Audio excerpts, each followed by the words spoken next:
A escravidão, ela sempre existiu, mas a do negro foi pela cor da pele? Fala galera, eu sou o Gustavo, participo com as histórias dos negros que não te contaram e essa foi uma das discussões lá no Instagram. Mas eu quero que com os dados que eu traga, você mesmo tire as suas próprias conclusões. Nós sabemos que a escravidão no continente africano, ela sempre existiu. Porém, com a chegada dos islâmicos, principalmente ali a partir do século VII, isso começa a tomar algumas proporções um pouco diferentes.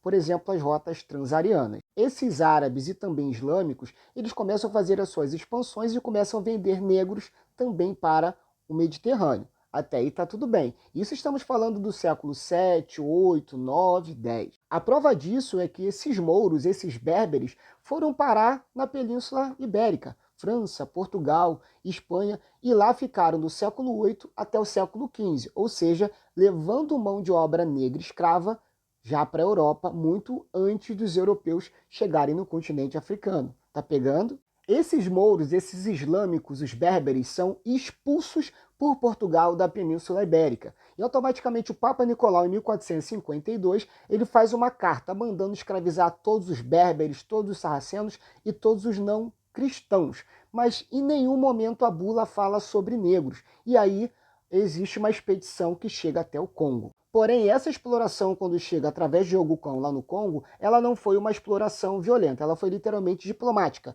onde europeus foram para a África para poder estudar, para poder conhecer, e congoleses também foram para a Europa estudar. E aí, o cristianismo acaba crescendo de forma tão grande que esse cara aqui se torna o primeiro bispo negro da história do continente africano. E aí nós temos o rei Afonso I, que foi considerado o novo Constantino, um apóstolo do Congo, e o filho dele que se tornou o primeiro bispo negro. E isso daí até 1518, ou seja, os primeiros negros só foram chegar aqui no Brasil por volta de 1530. Já em 1575, os portugueses tentaram fazer a mesma coisa no Japão, só que por lá as coisas não deram muito certo. O imperador Toyotomi Hideyoshi entendeu que a intenção seria fazer a mesma coisa no continente africano, que era se aproveitar dos não-cristãos para poder raptá-los. Então, eles também tentaram catequizar, né, os chineses, os japoneses, mas enfim, o Japão foi catedrático em falar não queremos esse tipo de relação,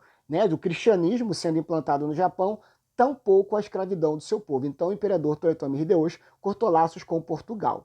Já no século VII, nos Estados Unidos, por exemplo, os brancos e os negros ficavam presos nas mesmas senzalas, digamos assim, ou seja, eram escravizados igualmente. E aí na rebelião de Bacon, eles se juntaram e acabaram tentando tomar a cidade e dominar os negócios. E qual foi a ideia? Eles pararam de escravizar os brancos, porque eles estavam se juntando às pessoas negras e começaram a escravizar só as pessoas pretas. Tá entendendo o contexto da rebelião de Bacon? Nós sabemos que dentro da população branca também houve contradição referente à escravidão, nem todos concordavam. Mas para justificar, a partir do século XVII, por exemplo, começam a surgir aqueles textos bíblicos que tanto falam. Já no século XVIII começam a surgir as teorias raciais, que o preto era inferior ao branco. Mas isso era para manter a escravidão justamente porque a população não era totalmente de acordo. Um exemplo muito claro é a Inglaterra, por exemplo. William Wilberforce conseguiu mais de 390 mil assinaturas para que começasse a abolir a escravidão. Nós tivemos, por exemplo, nos Estados Unidos, a Guerra da Secessão, que era o povo do Sul contra o povo do Norte. Um era a favor da escravidão e o outro era contra a escravidão. Aqui no Brasil também não era diferente referente às elites, por exemplo.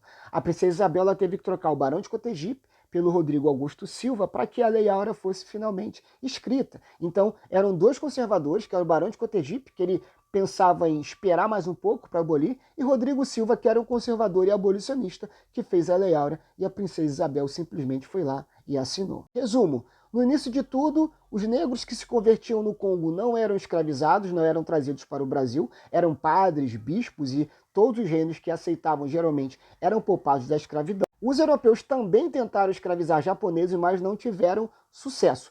E as teorias, principalmente do racismo científico, só surgem praticamente 2 séculos depois que a escravidão já havia começado. E aí o que você acha? A escravidão foi pela cor da pele ou simplesmente pela disponibilidade que existia no continente africano desde o início lá do comércio transariano? Gostou do vídeo? Já sabe, curte, comenta, compartilha, segue a gente para mais. Até a próxima. Deixa aí sua opinião.